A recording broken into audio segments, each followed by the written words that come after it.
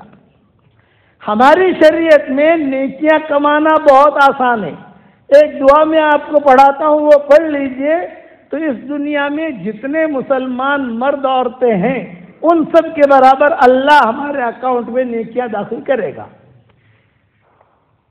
اتنا آسان ہے۔ پڑھو میرے ساتھ، ربنا اغفر لی ولوالدی وللمؤمنین یوم یقوم الحساب۔ کروڑ مرتبہ قسم کھا کے کہتا ہوں، جس نے پڑھا اس کے اکاؤنٹ میں اس وقت میں دنیا میں جتنے مسلمان مرد اور عورتیں ہیں ان سب کے برابر نیکیاں آ گئی۔ کہ حدیث صحیح ہے۔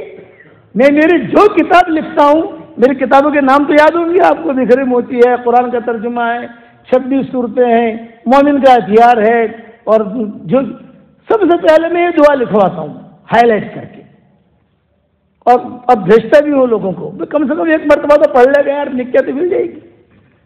یہ میں نیچے اتر کے کہہ رہا ہوں، ورنہ بعض علماء نے کیا لکھا ہے، نہیں بھائی، آدم علیہ السلام کے زمانے سے لے کر قیامت تک جتنے آئیں گے مسلمان مرد عورتیں، اور اس میں جنات بھی مرد عورتیں، میں نے وہ قول چھوڑ دیا۔ دوسرے کہتے ہیں کہ نہیں، جب پڑھے گا اس وقت میں خالی مسلمان مرد نہیں، عورتیں نہیں، مسلمان جنات بھی شمار ہوں گے، کہ وہ بھی تو مومن ہے۔ میں نے وہ بھی چھوڑ دیا، آخری قول لے لیا جو پکا، جس میں کسی کا اختلاف نہیں۔ اس میں علماء اختلاف کریں گے تو اسے مزہ نہیں آتا، جو 100% ہو کے کہو نا، وہ میں نے وہ لے لیا آخر والا۔ اس لیے میں میری ہر کتاب میں اسے ہائی لائٹ کرتا ہوں۔ 26 صورتیں لکھی، سامنے ڈال دیا میں نے، کبھی پہلے یہ پڑھ لو، آپ بعد میں آگے بڑھو، جو پڑھنا ہے پڑھو۔ تو نیکی کمانا تو اتنا آسان ہے۔ میاں بیوی ایک دوسرے کی طرف محبت کی سے نگاہ سے دیکھیں اور مسکرائیں، اللہ بھی مسکراتے ہیں۔ کتنا آسان ہے، گھر جا کے عمل کر لینا۔ کہ مولانا نے کہا ہے لیکن محبت کی نگاہ شرط ہے اس میں، ایم کے تاری ماری جو لڑائی چاہیے تو چھیج، پر باپو نے کہی ہے اس لیے ہنسو چھوں، یہ نہیں، دل صاف کر کے کرو کام۔ ہماری شریعت میں دیکھو صحابہ کو جو صحابہ بنایا تھا لسلامت صدورہم، ان کے دل صاف تھے، وہ زیادہ قرآن نہیں پڑھتے تھے، بہت زیادہ روزے نہیں رکھتے تھے، بہت زیادہ وظیفے نہیں کرتے تھے، نہ یہ غلط ہے۔ اگر کسی کے ذہن میں یہ ہو کہ یار بہت قرآن پڑھتا تھا، نہ روزہ قرآن ختم کرتا تھا، نہیں، ایسا نہیں ہے، وہ نارملی اپنی زندگی چلتی تھی ان کی، لیکن ان کے دل صاف تھے۔ اس وجہ سے اللہ نے ٹاپ درجے پر رکھا۔ آج ہمارے وظیفے کتنے کرتے ہیں، 1000 مرتبہ یہ پڑھتا ہے، 5000 مرتبہ وہ پڑھتا ہے، 3000 مرتبہ وہ پڑھتا ہے، لیکن دل میں گندگیاں بھری ہوئی۔ اس لیے اللہ سے قلب سلیم مانگو، جب تک قلب سلیم نہیں ہوگا ہمارے مسئلے حل نہیں ہوں گے۔ حضور صلی اللہ علیہ وسلم نے یہ چیز سکھائی صحابہ کو۔ عمیر ابن وہب اور صفوان ابن امیہ، یہ دونوں دوست تھے پکے، اور حضور صلی اللہ علیہ وسلم کے بہت مخالف، یعنی دونوں نے قسم کھائی تھی کہ اپنے کو مسلمان ہونا نہیں ہے اور کسی طریقے سے بھی حضور کو قتل کرنا ہے۔ مکہ مکرمہ میں عمیر ابن وہب، صفوان ابن امیہ حتیم میں بیٹھے دونوں۔ تو صفوان ابن امیہ نے کہا بیٹا عمیر، صفوان ابن امیہ ذرا مالدار تھے، مال تھا ان کے پاس، ہتھیار بہت تھے، اور عمیر ابن وہب جو ہے یہ ڈنڈا چلانے والے، فائرنگ کرنے والے، قتل کرنے والے، چھوکرا کہتے کہ چھوکرو کیا کام کری نہ آئے، یہ عمیر ابن وہب۔ عمیر کیا کریں گے بھائی، محمد کا کام تو بہت بڑھ رہا ہے، مدینہ کے اندر بہت ٹھاٹ کے ساتھ اسلام پھیل رہا ہے، باپ دادا جی اپنے مر گئے، دیکھ بدر کے اندر کتنے لوگ مر گئے، بدر کے بعد کا یہ قصہ ہے۔ تو میرے ابن بھائی ذرا جوشیلا تھا، اس نے کہا کہ بھائی صاحب مجھے جو ہے نا میرا قرضہ ہے میرے اوپر، مجھے فکر نہ ہوتا میرے قرضے کا، اور میرے یہاں بیوی بچے ہیں ان کا مجھے ٹینشن نہیں ہوتا نا، میں یہاں سے جاتا اور جا کر محمد کو وہاں قتل کر دیتا۔ تو صفوان ابن امیہ نے کہا تو ٹینشن مت لے، تیرا قرضہ میرے ذمہ، پیسہ تو تھا ہی اس کے پاس، تیرے بال بچوں کا خرچہ بھی میرے ذمہ، سب کچھ تو جا اور جا کر جو ہے یہ کام بجا لا۔ یہ حدیث میں قصے آتے ہیں۔ ایسے لوگوں کے ساتھ حضور کیا کرتے، اصل سبق یہ ہے۔ اچھا حضور صلی اللہ علیہ وسلم کو کچھ پتہ نہیں وہاں، تو میرے ابن وہب نے کیا کہا، بھائی مارے تو جیسے نا ایک دم مضبوط تلوار جوئے، مہنگی تلوار، زہر میں بجھیلی کہ آٹلوں میں لاگے نے زہر، اگر تلوار کو زہر بھی بجھا دو تو اتنا بھی لگے معمولی سے بھی ٹچ ہو جائے تو پورے بدن میں زہر پھیل جاتا ہے، آدمی اسی میں مر جاتا ہے۔ تو صفوان ابن امیہ نے کہا کہ میرے پاس پیسہ ہے، بتا نا تجھ کو کون سا چاہیے، کون سی تلوار چاہیے۔ دونوں بازار میں گئے، عمر ابن وہب نے کہا مجھے یہ تلوار خرید کے دے دو، دے دیا پکڑ، مجھے زہر بھی لا کر دو، کہ زہر بھی لو، ہو گیا کام۔ اب یہ عمر ابن وہب مدینہ منورہ پہنچے، دیکھو دونوں خطرناک ہیں۔ میں کس پر سنا رہا ہوں یہ قصہ، نبی کے اخلاق پر۔ ایک بات یاد رکھنا، ادھر ادھر کی بات نہ کر، مجھے یہ بتا کہ قافلہ کیوں لوٹا، مجھے رہزن سے گلا نہیں، تیری رہبری کا سوال ہے۔ کس کی جستجو آوارہ رکھتی ہے تجھے، راہ بھی تو، رہبر بھی تو، رہرو بھی تو، منزل بھی تو۔ مجھے ڈر ہے کہیں تیرے سجدے تجھے کافر نہ کر دے اقبال۔ ہم سجدے کرتے ہیں نا، مجھے ڈر ہے کہیں تیرے سجدے تجھے کافر نہ کر دے اقبال۔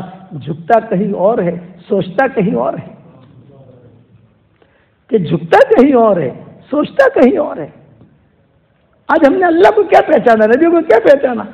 یہ عمیر ابن وہب مدینہ منورہ پہنچے اور صفوان ابن امیہ نے کہا تھا کہ تیرا بیٹا قید ہے، اس لیے کوئی تجھے پکڑے بھی نا تو اتنا کہنا میں میرے بیٹے سے ملنے آیا ہوں۔ عمیر ابن وہب کا بیٹا جو تھا وہ وہاں قید تھا، بدری کی جو قیدی تھے، بدر کے قیدی تھے، وہ پکڑ کے لے گئے تھے مدینہ۔ بولے تیرے لیے بہانہ یہ ہے کہ بیٹے سے ملنے جا رہا ہوں، لیکن کام بجا لینا اور یہاں کا فکر مت کرنا، یہاں کا سارا پیسہ ویسا میں چکا دوں گا، ٹینشن مت لینا۔ اب وہاں پہنچے، حضرت عمر کی نظر پڑ گئی عمر ابن وہب پر۔ حضرت عمر نے کہا کہ ھذا کلب عدو اللہ، یہ اللہ کا دشمن، یہ بری نیت سے آیا ہے، تلوار بھی ہے اور تلوار بھی ٹاپ 1، سمجھتے ہو نا، تلوار بھی ٹاپ 1 ہے، اور وہ زہر جب اس میں ہے، اس زہر کی بدبو یہاں تک آ رہی ہے، زہر لگا ہوا ہے نا، یہاں تک آ رہی ہے۔ بہت ٹینشن میں آ گئے حضرت عمر، اور صحابہ کو کہا او بھائی وہ عمر ابن وہب آیا ہے اور ڈائریکٹ بلا جھجک حضور صلی اللہ علیہ وسلم کے پاس جا رہا ہے، تم ذرا دیکھو، آگے آؤ آگے آؤ۔ صحابہ نے ارے ہاں یہ تو بہت خطرناک آدمی ہے، یہ حضور کے پاس جا رہا ہے، ارے بھائی پکڑو پکڑو اس کو، پکڑو پکڑو پکڑو۔ یہ بات ہو رہی ہے کہ حضور کے دروازے تک پہنچ گیا۔ جب حضور کے دروازے تک پہنچ گیا تو حضرت عمر نے جو اس کو پیچھے سے پکڑ لیا۔ حضور صلی اللہ علیہ وسلم نے دیکھا، بھائی عمر کیوں پکڑ رہے ہو اس کو؟ تو حضرت عمر نے کہا آپ اس کو نہیں پہچانتے؟ بولا ہاں میں پہچانتا ہوں، یہ خطرناک آدمی ہے مکہ کا۔ کہا عمر اس کو چھوڑ دو۔ حضرت میں کیسے چھوڑوں اس کو، میں کیسے چھوڑوں اس کو، اس لیے کہ یہ قریب ہوتے ہی حملہ کرے گا آپ کے اوپر۔ تو حضور نے جملہ کہا ارسلہ یا عمر ادنو یا عمیر، یہ حدیث کے جملے کہہ رہا ہوں، ارسلہ یا عمر ادنو یا عمیر، ارے عمر اس کو چھوڑ دو اور عمر قریب آؤ قریب آؤ قریب آؤ۔ کس کے ساتھ معاملہ کر رہے ہیں؟ جو تلوار لے کر آیا ہے، قتل کے لیے آیا ہے، پورا پلان لے کر آیا ہے۔ ادنو یا عمیر ادنو یا عمیر۔ حضرت عمر کہتے تھے حضور اسے قریب بلا رہے تھے اور میں اس کے ساتھ ساتھ اور قریب ہو رہا تھا، اور صحابہ کو کہہ رہا تھا کہ حضور تجھے بلا رہے ہیں اس کے قریب، لیکن تم دھوکے میں مت رہنا، اس کے ہاتھ پر نظر رکھنا، تلوار پہ نظر رکھنا، یہ کہیں ایک دم سے حملہ نہ کر دے۔ جو حملہ کرے گا حضور کو تکلیف پہنچے گی، ہم اس کو پکڑ کر قتل کریں گے، لیکن نبی سے تو محروم ہو جائیں گے ہم۔ تو حضور کیا کہہ رہے ہیں؟ ارسلوا یا عمر ادنو یا عمیر۔ عمر ابن وہب بیٹھ گئے۔ اب حضور پوچھ رہے ہیں ما الذی جاء بک یا عمیر، عمیر کیوں آئے ہو؟ تو عمیر ابن وہب نے کہا ابنی اسیر فی ایدیکم، میرا لڑکا جو ہے وہ قید ہے تمہارے ہاں، اس سے میں ملنے آیا ہوں۔ تو حضور نے فرمایا اصدقنی یا عمیر، سچ سچ کہو کیوں آئے ہو؟ حضور یہ جملہ کہہ رہے ہیں، سب صحابہ بیٹھے ہوئے ہیں۔ حضرت عمر کہتے ہیں کہ میری نظر تو اس کے ہاتھوں پر تھی اور اس کے تلوار پر تھی، میں تو حضور کی بات سن بھی نہیں رہا تھا، میں تو اس کے آنکھیں دیکھ رہا تھا کہ کوئی گڑبڑ نہ کرے۔ حضور ایک ہی بات کہہ رہے ما الذی جاء بک یا عمیر، ما الذی جاءک یا عمیر، عمر کیوں آئے ہو؟ میرے بیٹے سے ملنے آیا ہوں۔ آپ نے فرمایا اصدقنی، سچ سچ کہو۔ میں حضور میرے بیٹے سے ملنے آیا ہوں، تو آپ نے فرمایا آپ سچ نہیں کہتے تو میں سچ کہوں؟ یہ حضور کہہ رہے میں سچ کہوں؟ کب بتائیے اصل۔ اب حضور نے کہا بل قعدت انت وصفوان بن امیہ فی الحجر وتشاورتما واشتریتما السیف وانت جئت لکی تقتلنی۔ تو اور صفوان بن امیہ دونوں کو دونوں حتیم میں بیٹھے تھے، میرے قتل کے بارے میں مشورہ کیا، تو نے یہ کہا اس نے یہ جواب دیا، تو نے یہ کہا اس نے وہ جواب دیا، اور تو مجھے قتل کرنے کے لیے آیا ہے۔ تو عمر ابن وہب نے کہا من الذی اخبرک یا محمد، آپ کو کس نے خبر دی؟ نے کہا اللہ اخبرنی، اللہ اخبرنی، اللہ نے مجھے خبر دی ہے۔ عمر ابن وہب نے کہا اشہد ان لا الہ الا اللہ واشہد انک رسول اللہ، مسلمان ہو گئے۔ آپ نے کیا کہا؟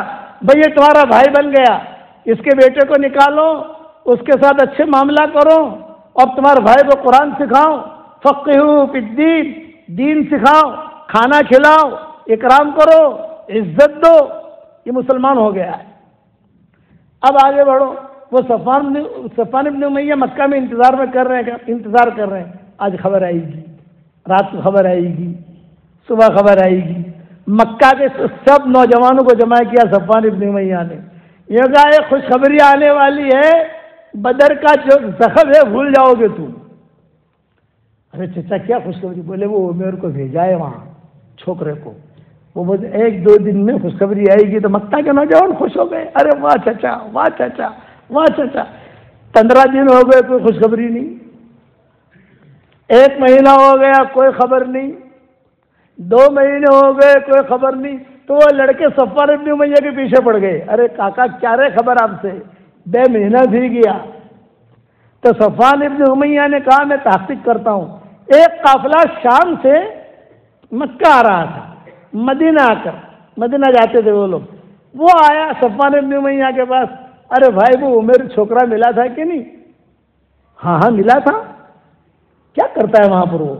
ارے وہ تو تعلیم کے حلقے میں بیٹھا ہوا دیکھا میں نے، حضور کی خدمت کر رہا تھا، سب مہمانوں کو کھانا کھلا رہا تھا، اور وہ تو مسلمان ہو گیا ہے۔ صفوان ابن امیہ نے کہا میں آج کے بعد سے کبھی بھی عمر سے ملوں گا نہیں، 1 پیسہ دوں گا نہیں۔ بات ختم ہو گئی۔ اب قصہ سنو اگلا۔ فتح مکہ آیا، فتح مکہ میں حضور صلی اللہ علیہ وسلم نے عمر ابن وہب کو بھی لیا۔ تو عمر ابن وہب کیا دعا کرتے تھے؟ اے اللہ، اخلاق دیکھو، اے اللہ صفوان ابن امیہ ذریعہ بنا ہے میری ہدایت کا، اگرچہ گیا تھا قتل کرنے کے لیے لیکن ذریعہ تو وہ بنا، پیسہ اس نے دیا، تلوار اس نے دی۔ اے اللہ مجھے ذریعہ بنا صفوان ابن امیہ کی ہدایت کا، یہ دعا مانگ رہے۔ حضور صلی اللہ علیہ وسلم سے کہا حضرت آپ کے ساتھ میں جا رہا ہوں، میرا ایک درخواست ہے، وہ میرا دوست ہے نا صفوان ابن امیہ، وہ بھی وہاں ملے گا، تو ذرا تھوڑا سا مجھے اتنی اجازت دے دیں کہ میں اس کو لے آؤں تاکہ مسلمان ہو جائے۔ آپ نے فرمایا کہ ہم نے تو اعلان کر دیا ہے کہ صفوان ابن امیہ، اکرمہ ابن ابی جہل، یہ لوگ جہاں پر پکڑے جائیں انہیں قتل کر دیا جائے، بیت اللہ میں ملے۔ لیکن جب وقت آئے گا تو دیکھیں گے، ابھی تو مکہ پہنچے نہیں ہیں۔ اب جب مکہ مکرمہ پہنچنے کی خبر آئی کہ مکہ پہنچ رہے ہیں، اکرمہ ابن ابی جہل بھاگ گئے۔ صفوان ابن امیہ نے بیوی سے کہہ دیا بس میں جا رہا ہوں، شادی بازی کر لینا، یہ پیسے سارے کے سارے یہ پیسے تیرے ہیں، اور میں جا رہا ہوں غلام کو لے کر کسی بھی جگہ، یہاں جا کر مکہ کے پہاڑوں میں پناہ لے لوں گا، اور وہاں جا کر میں اپنے آپ کو قطعاً خودکشی کر لوں گا، جو بھی ہوں گا، لیکن حضور کے ہاتھ میں ہاتھ نہیں دوں گا، میں جا رہا ہوں، اب تجھے جس کے ساتھ بھی نکاح کرنا ہو کر لینا، اپنی زندگی گزار لینا۔ یہ کہہ کر صفوان ابن امیہ بھاگ گئے۔ یا مکہ فتح ہوا، یہ عمر ابن وہب آئے حضور صلی اللہ علیہ وسلم کے پاس، حضرت اگر آپ اجازت دیں تو میں صفوان ابن امیہ کو کہیں ڈھونڈوں؟ ہاں ڈھونڈو، اگر ہمارے پاس آتا ہے، اسلام قبول کرتا ہے، ہمیں انکار نہیں ہے۔ یہ اخلاق، یہ نہیں کہ میں تو چھوڑوں گا نہیں، میں تو کروں گا نہیں، نہ وہ آ جائے مان لے، ہم اسلام قبول کر لیں گے اس کا۔ یہ عمر ابن وہب سیدھے گئے صفوان ابن امیہ کے گھر پر، گھر تو معلوم تھا نا، بھابھی بھائی کہاں ہے؟ یہ کہا تیرا بھائی تو بھاگ گیا۔ بھابھی کہاں گیا ہے؟ یہ کہا کچھ پتا نہیں ہے، بس یہ کہا ہے مکہ کے پہاڑیوں میں رہوں گا اور وہیں پر خودکشی کر لوں گا، یہ کہہ کے چلا گیا۔ بھابھی اکیلے گئے کوئی ساتھ میں گیا ہے؟ ارے وہ غلام تھا نا، بٹکو سمجھ گئے، ایک چھوٹے قد کا غلام تھا، وہ غلام تھا نا بٹکو، وہ گیا ہے ساتھ میں، اس لیے عمر ابن وہب سب کو پہچانتے تھے، خاندان کو۔ تو عمر ابن وہب جو ہے سیدھے وہاں پہنچے، اور یہ غلام جو بٹکو کہتے وہ باہر بیٹھا ہوا تھا۔ صفوان ابن امیہ اندر تھے، تو اس نے جا کر کہا کہ چچا وہ آپ کا جو باڈی گارڈ ہے عمیر وہ آ رہا ہے سامنے سے۔ اچھا وہ کیوں آ رہا ہے؟ یہ کہا کچھ پتا نہیں، وہ آ رہا ہے، تلوار وغیرہ تیار کر۔ وہ اکیلا ہی ہے کہ وہ اور اس کے ساتھ ہے؟ یہ کہنے ہے اکیلا، لیکن پتہ نہیں کیا نیت سے آ رہا ہے، لیکن ہے وہی صفوان ابن امیہ جو ہے وہ نکلے غار میں سے۔ یہ دیکھ ارے ہاں وہی ہے، خدا کی قسم بڑا بے وفا لڑکا ہے، یہ دھوکے باز ہے، محمد کو قتل نہیں کیا اور اب میرے پاس آ رہا ہے، مکہ بھی فتح ہو گیا، یہ ساری باتیں دونوں کر رہے ہیں۔ اتنے میں عمر ابن وہب پہنچ گئے اور عمر ابن وہب کا چچا کیسی طبیعت ہے، مجھ سے بات مت کر، تو نے یہ کیا، تو نے یہ کیا، تو نے یہ کیا۔ تو عمر ابن وہب نے کہا چچا میری بات تو سنو، میری بات تو سنو، جئتک من عند خیر الناس واوصل الناس وارحم الناس واکرم الناس، میں تیرے پاس آیا ہوں چچا بہت اچھے آدمی کے پاس سے، بہت اچھا آدمی ہے محمد، بہت اچھا آدمی ہے، بس تو میرے ساتھ چل اور اسلام قبول کر۔ اور میرے صفوان ابن امیہ نے کہا کہ نہیں، تو نے مجھے پہلے دھوکہ دیا، اب بھی ہو سکتا ہے دھوکہ دے مجھ کو، وہاں مجھے لے جاوے قتل کروا دے۔ میں چچا تم مانگو تو صحیح، کیا مانگتے ہو تم؟ یہ بات میں آؤں گا اس شرط پر کہ حضور صلی اللہ علیہ وسلم نے جو عمامہ باندھا تھا، آپ جب مکہ مکرمہ میں داخل ہوئے فاتحانہ تو آپ نے حرم نہیں پہنا تھا، یہ یاد رکھنا۔ جب مکہ اس لیے کہ حرم میں کوئی آئے گا تو حرم پہنے گا نا، بھائی دور سے آئے گا تو حرم پہنے گا۔ آپ نے کہا کہ بھائی غزوہ ہے بغیر احرام کے چلو، کوئی احرام نہ پہنے۔ جب مکہ فتح ہو گیا 3 دن ہو گئے، پھر آپ نے اعلان کر دیا کعبے کے اوپر 3 دن کے لیے اللہ نے میرے لیے مکہ کو حلال قرار دے دیا تھا، اب مکہ فتح ہو گیا، اب قیامت تک یہ حرم رہے گا، جو بھی آئے گا وہ احرام پہن کر آئے گا۔ تو حضور نے امامہ پہنا تھا، یہ کہا دیکھ میں مسلمان بنوں گا، حضور کے پاس آؤں گا اس شرط پر کہ تو جو ہے وہ امامہ پہن کر جو داخل ہوئے ہیں وہ امامہ لے کر آ میرے پاس۔ عمر ابن وہب آئے حضور صلی اللہ علیہ وسلم کے پاس، ہاں بھائی کیا ہوا، تمہارے چچا کا کیا ہوا، صفوان ابن امیہ کا کیا ہوا؟ صفوان کا مطلب ہوتا ہے چٹان کا، تو صفوان نامی جو آدمی ہوتے ہیں نا ان کا دماغ میں چٹان جیسا ہوتا ہے، یہ ذہن میں رکھنا۔ صفوان لوگ بہت شوق سے رکھتے ہیں لیکن نام کا پتہ نہیں ہوتا ان کو۔ چٹان اس کو کہتا ہے چٹان، اس کا دماغ بھی بہت تیز ہوتا ہے، یہ بہت تیز دماغ کہتے ہیں صفوان ابن امیہ۔ تو بھائی کیا ہوا تمہارے چچا کا، بہت سخت آدمی ہے۔ کہا حضرت ایک شرط رکھی ہے، آپ اپنا امامہ دے دو تو وہ آئے گا۔ وہ کیا بات ہے، لے میرا امامہ لے، کتنے اونچے اخلاق ہے، میرا امامہ لے۔ امامہ دیا اور کہا جا لے جا، بلا لا اس کو۔ اب وہاں جا کر کہا ہاں یہی امامہ ہے، یہی امامہ ہے، حضور بلا رہے تھے اس کو۔ چلو 2 اٹھنیوں پر بیٹھے، 2 اٹھنیوں پر بیٹھے، ایک پر صفوان ابن امیہ، ایک پر عمر ابن وہب، اور وہ جو بٹکا ان کا غلام تھا وہ پیدل چل رہا تھا۔ تو صفوان ابن امیہ نے کہا بھائی ٹینشن ہے، 2 اٹھنیوں پر نہیں ایک ہی اٹھنے پر بیٹھیں گے، تو آگے بیٹھے گا میں پیچھے بیٹھوں گا، اور یہ بٹکا جو ہے پیدل چلے گا، اس لیے کہ تیری اٹھنی الگ میری اٹھنی الگ، تو کوئی بھی مجھے قتل کر دے گا۔ ایک ہی اٹھنے پر بیٹھیں گے بھائی اپن دونوں، اور تو آگے بیٹھے گا میں پیچھے بیٹھوں گا، تاکہ کوئی مارے تو تجھے مارے میں بچ جاؤں۔ یہ صفوان ابن امیہ نے کہا بہت اچھا چچا، ایک اٹھنی لے لی، چچا آپ کی اٹھنی لے کہ میری اٹھنی لوں؟ تیری اٹھنی لے، میری اٹھنی کو تو سب پہچانتے ہیں بھائی، میری کار کو تو سب پہچانتے ہیں، تیری اٹھنی لے، تیری اٹھنی کو کوئی پہچانتا نہیں ہے۔ سیف سائڈ، اب سمجھے نا، اپنے بچا کر رہا ہے۔ یہاں جب پہنچے تو حضور صلی اللہ علیہ وسلم عصر کی نماز پڑھا رہے تھے، عصر کی نماز ہو رہی تھی حرم میں۔ تو میرے ابن وہب نے کہا کہ چچا عصر کی نماز ہو رہی ہے، میں نماز پڑھ لوں؟ ارے نہ بہنا نا، تو نماز پڑھنے جائے گا اور بعد پیچھے سے کوئی دیکھے گا مجھے قتل کر دے گا، نماز بعد میں پڑھنا بھائی، نماز ہی مت، تو بیٹھا رہے یہاں۔ تو میرے ابن وہب کی نماز پڑھنی نہیں، آپ نے عصر کی نماز پڑھائی، نماز پڑھ کے آپ یوں بیٹھے تو صحابہ نے دیکھا کہ پیچھے صفوان ابن امیہ، او ہو حضور نے تو کہا تھا نا کعبے میں ملے تو قتل کر دینا، بڑا پاپی تھا. تو صفوان ابن امیہ نے زور سے کہا کہ یا محمد، یہ عمیر ابن وہب آیا ہے اور اس نے مجھے یہ کہا ہے کہ میں آپ کے سامنے آ جاؤں اور میں اسلام قبول کروں تو ٹھیک ہے، اسلام قبول نہ کروں تو 2 مہینے کا ویزا آپ نے مجھے دیا ہے، 2 مہینے تک مکہ میں رہ سکتا ہوں، کوئی بھی تمہارا ساتھی مجھے قتل نہیں کر سکتا. پہلے بات بتاؤ یہ صحیح ہے یا غلط ہے؟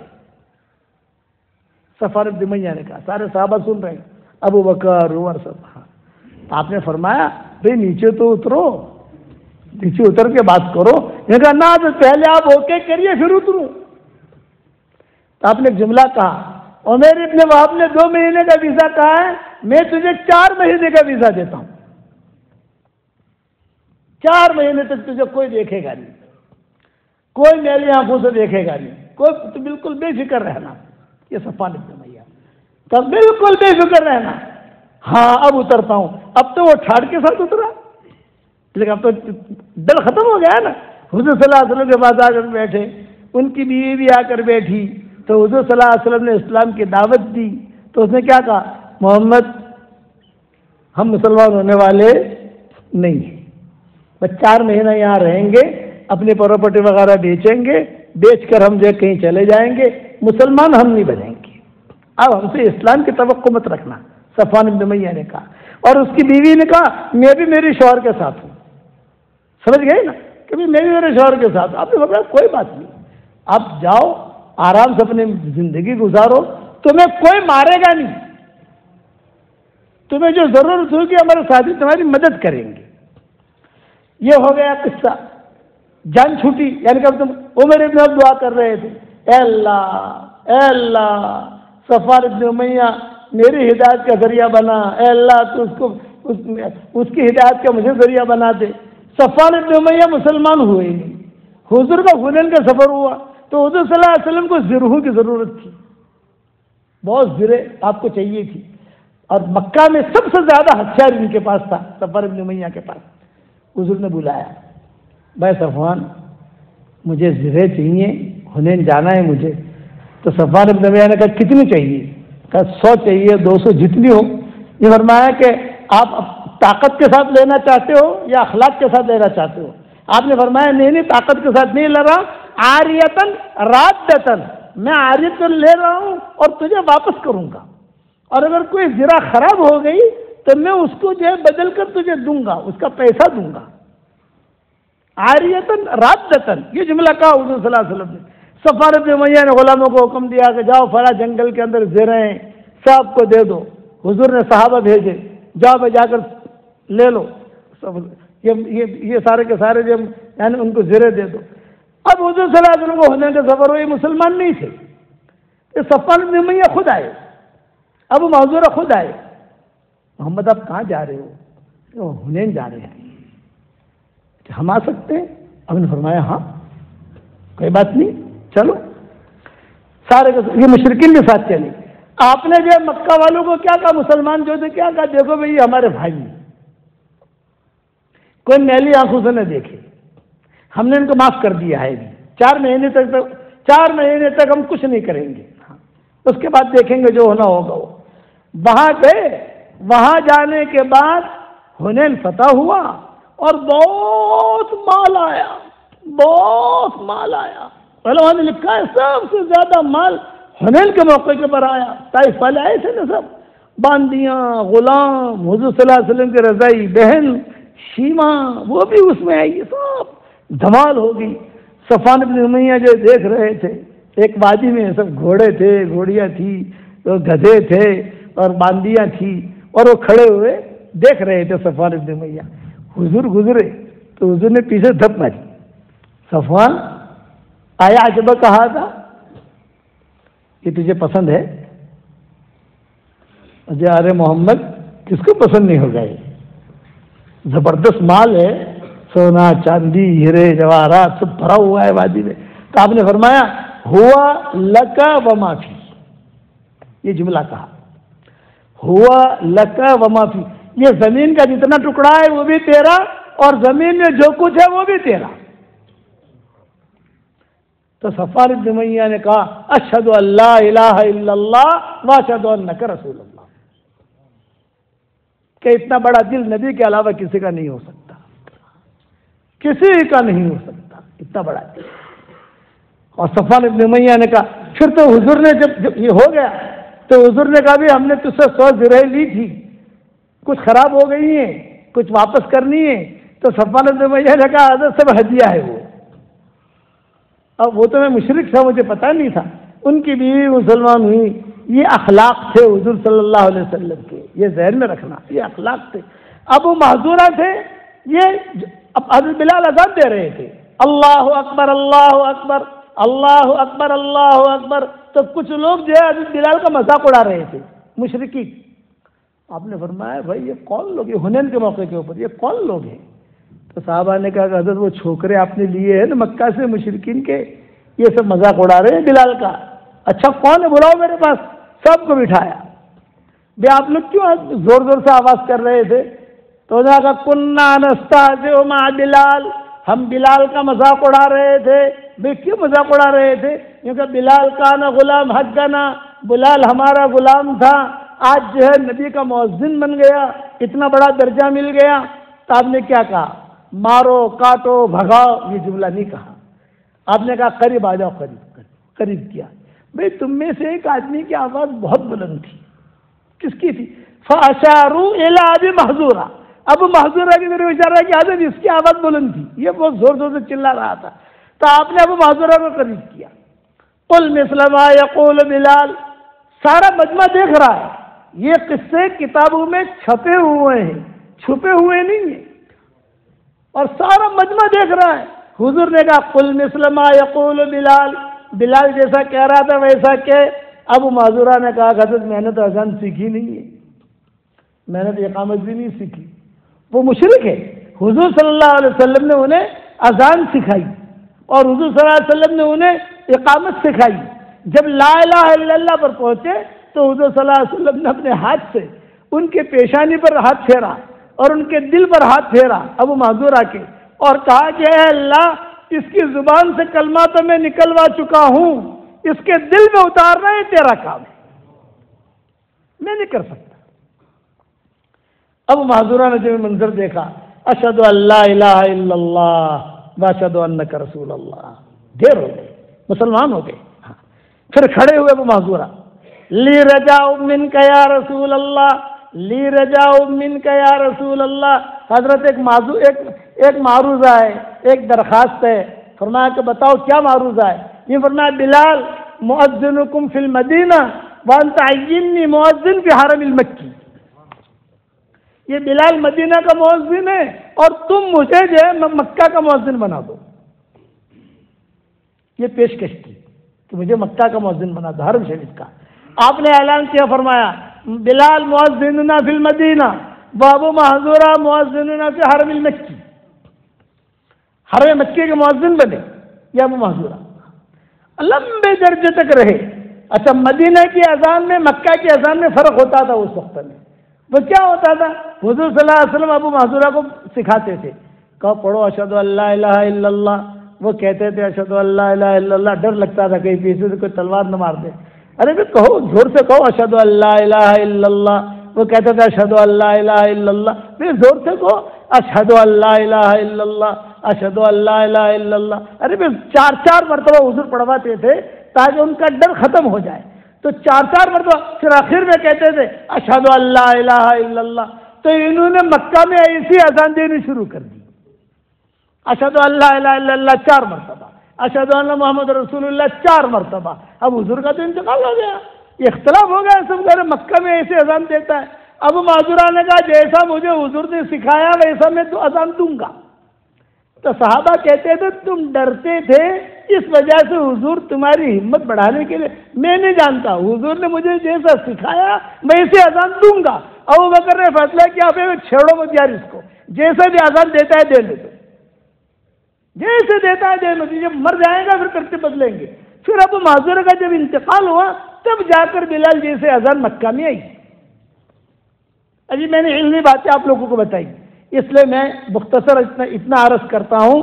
حضور صلی اللہ علیہ وسلم کے اخلاق ہماری زندگی میں آنے چاہیے. لاؤ گے انشاءاللہ؟ ایک جملہ یاد رکھنا، زبان کا میٹھا بول جو لوگوں کے دلوں کو جوڑ دے کروڑوں نفلوں پر بھاری ہے، اور زبان کا کڑوا بول جو لوگوں کے دلوں کو توڑ دے کروڑوں گناہوں پر بھاری ہے. بول میٹھے رکھو گے انشاءاللہ، برداشت کر لو. ہاں اب آپ لوگوں کو ایک ہدیہ دینا چاہتا ہوں، قبول کرو گے انشاءاللہ؟ حدیث شریف میں آتا ہے 10 مرتبہ جو سورہ اخلاص پڑھ لے تو جنت میں ایک محل تیار ہو جاتا ہے، اور 20 مرتبہ پڑھو تو 2 محل تیار، برابر ہے. اچھا جنت کا محل جو ہے وہ بالکل پکا ٹھکا. میں لوگوں سے پڑھواتا ہوں روزانہ 313 مرتبہ سورہ اخلاص پڑھنے کی عادت ڈالو. اس کے بعد جو دعا مانگو گے اللہ آپ کی دعا قبول کرے گا. یہ میرا وظیفہ جو اس کا نام ہے جاندار، شاندار، مالدار، دیندار. روزانہ 313 مرتبہ سورہ اخلاص ایک وقت میں نہیں پڑھنا. 10 مرتبہ پڑھ لیا، 15 مرتبہ پڑھ لیا، 20 مرتبہ پڑھ لیا، پھر 25 مرتبہ پڑھ لیا. 24 گھنٹے میں 313 مرتبہ پڑھنا کوئی مشکل نہیں ہے. ہر مرتبہ بسم اللہ الرحمن الرحیم پڑھنا بھی ضروری نہیں ہے. 31 بنگلے روزانہ جنت میں تیار ہوں گے. ساؤتھ افریقہ میں پراپرٹیاں بہت بنا لی، بہت دکانیں بنا لی، بہت پلاٹ خرید لیے. اب جنت میں پراپرٹی بناؤ گے انشاءاللہ. اچھا آپ روزانہ 31 بنگلے جنت میں بناؤ گے انشاءاللہ. کوئی انکم ٹیکس والا میسج نہیں بھیجے گا. دنیا میں اگر 5 بنگلے لے لو تو انکم ٹیکس والے میسج بھیجتے نہیں بھیجتے. آپ پتا پیال آئیے کیسی تو صاحب. آپ جنت میں یہ نہیں ہے. اللہ تعالیٰ جنت میں ہمیں دے گا تو کون کون بنائے گا پراپرٹی جنت میں انشاءاللہ؟ ہاں. اب دیکھو برا مت ماننا، اب تو ہماری دنیا میں شاگرد الحمدللہ اتنے ہو گئے کروڑوں میں، اللہ قبول فرمائے، نظر بد سے بچائے. کئی ڈاکٹرنیاں ایسی ہیں انہوں نے مجھے کہا کہ مولوی صاحب ہم نے تو 10 لاکھ مرتبہ پڑھا الحمدللہ. تو کہا مولوی صاحب بہت بنگلے ہو گئے. میں نے کہا بالکل ہو گئے، اللہ دے گا. مولوی صاحب کہیں انکم پھنسے کہ نہیں بنگلوں نہیں؟ رینٹ نیٹ آئے گا کہ نہیں؟ بھاڑو آپ سے کہ نہیں آئے؟ میں نے کہا بیٹا بھاڑا تو نہیں آئے گا وہاں، تم سے اتنے سارے بنگلے کریں گے کیا؟ یہ کہا جب جنت میں جائیں گے تو انشاءاللہ مشورہ کر لیں گے. برابر ہے، جب جنت میں جائیں گے مشورہ کر لیں گے، ابھی ٹینشن مت لے، ابھی بناتے رہے. سورہ اخلاص کی جتنی فضیلتیں حدیث میں آئی ہے کسی کی نہیں آئی. معاویہ ابن معاویہ لیثی انصاری ایک صحابی تھے، مدینہ منورہ میں انتقال ہوا. حضرت جبریل حضور کے پاس آئے تبوک. حضرت معاویہ ابن معاویہ لیثی انصاری کا انتقال ہو گیا، جنازہ ہم پڑھیں یا تبوک اس کا جنازہ لائیں؟ آپ نے فرمایا تم لاؤ جنازہ. 700 کلومیٹر ہے مدینہ سے تبوک، جنازہ یہاں لاؤ. سارے فرشتے اٹھا کر جنازہ لائے. حضور صلی اللہ علیہ وسلم نے جنازے کی نماز پڑھی. پھر جبریل نے پوچھا حضرت یہاں دفن کریں کہ بقی میں دفن کریں؟ یہ کہ بقی میں دفن کرو. ہو گیا کام. حضور نے پوچھا کہ ارے جبریل اتنا اعزاز کیوں ملا ان کو؟ اتنا بڑا اعزاز؟ آدمی مرتا ہے دفن ہو جاتا ہے، چند دنوں کے بعد وہ غم بھی ختم ہو جاتا ہے، زندگی گزارتا رہتا ہے آدمی. تو جبریل نے کہا یہ سورہ اخلاص بہت پڑھتا تھا اس لیے آپ پڑھو گے. پھر ایک صحابی سے کہا تم سورہ اخلاص زیادہ کیوں پڑھتے ہو بھائی؟ میں کہا مجھے محبت ہے، اللہ کی بڑائی ہے، اللہ کی تعریف ہے، اللہ کی قدرت ہے. آپ نے فرمایا اگر تجھے محبت ہے تو اللہ کو بھی تجھ سے پیار ہے، تو پڑھو گے انشاءاللہ بھائی. یہ جاندار، شاندار، مالدار، دیندار یہ میرا وظیفہ، اور یہ میری تصویر بھی جاندار، شاندار، مالدار، دیندار سب کو دے نہیں سکتا، یہ ہمارے محترم کو دے رہا ہوں. یہ کہاں کے ہیں میں پہچانتا نہیں ان کو، یہ مجھے پہچانتے ہوں گے، لیکن سامنے مجھے بیٹھے ہوئے ایک آدمی کو دے سکتا ہوں، سارے مجمع کو نہیں دے سکتا. اچھا دعوت کا کام ہمارا سدا بہار ہے، تو دعوت کے کام میں بھی لگنا. ہمارا جو دعوت کا کام ہے سدا بہار ہے. ہر جگہ ہماری مسجد کا جماعت ہے، ہر جگہ ہماری مشہوری کی جماعت ہے الحمدللہ. ہر جگہ پر ہمارے ساتھی ہیں، مرکز میں پروگرام ہوتا ہے، مشورے ہوتے ہیں، جوڑ ہوتے ہیں، اجتماعات ہوتے ہیں. بھی اس مسجد میں کم مسجد جماعت بیٹھتی ہے؟ فجر بیٹھتی ہے. تو مسجد والا جماعت میں بیٹھنے کا اہتمام کرو، 3 دینے کا اہتمام کرو، اور چلہ دینے کا بھی اہتمام کرو. میں نام نہیں لکھتا، وقت زیادہ ہو گیا، 7:45 اذان ہے، 8 بجے نماز پڑھنی ہے ہم کو، تو صرف اتنا کہتا ہوں کہ سارا مجمع یہ نیت کرے کہ ہم انشاءاللہ مرتے دم تک اللہ کے سارے احکامات کو پورا کریں گے، کہو انشاءاللہ۔ اتنا تو نیت تو کر سکتا ہے، نہیں کر سکتا؟ دور ہے منزل مقصود مگر ہے تو صحیح، دور ہے منزل مقصود مگر ہے تو صحیح، راہ کٹ جائے گی تو عزم سفر پیدا کر، اللہ تعالیٰ راستہ آسان کرے گا، تو عزم سفر پیدا کر۔ اس لیے کون کون چلنے کے لیے نکلے گا، خالی ہاتھ اوپر کر دو بس۔ واہ واہ واہ واہ، ماشاء اللہ، بہت بھلے لوگ ہیں، بہت اچھے لوگ ہیں۔ اور یہ سورہ اخلاص کے وظیفہ ہی پڑھو گے انشاءاللہ۔ ایک آپ کو بتاؤں چیز کہ 313 مرتبہ میں اس لیے کہتا ہوں کہ 313 بدرین کی تعداد ہے، ان کی تعداد میں اللہ نے کرنٹ رکھا ہے، وہ تعداد میں کرنٹ رکھا ہے، اس لیے اچھا اس سے زیادہ بھی پڑھو، 314 پڑھو، 400 مرتبہ پڑھو، 500 مرتبہ پڑھو، وہ آپ کو اختیار ہے، آپ کے پراپرٹی پکی۔ میرے والد صاحب رحمۃ اللہ علیہ کہتے تھے، بیٹا આપણે જન્નતમાં બંગલા બનાવવાના, જે અલ્લાહ જન્નતનો બંગલો આપી શકે છે એ અલ્લાહ આપણા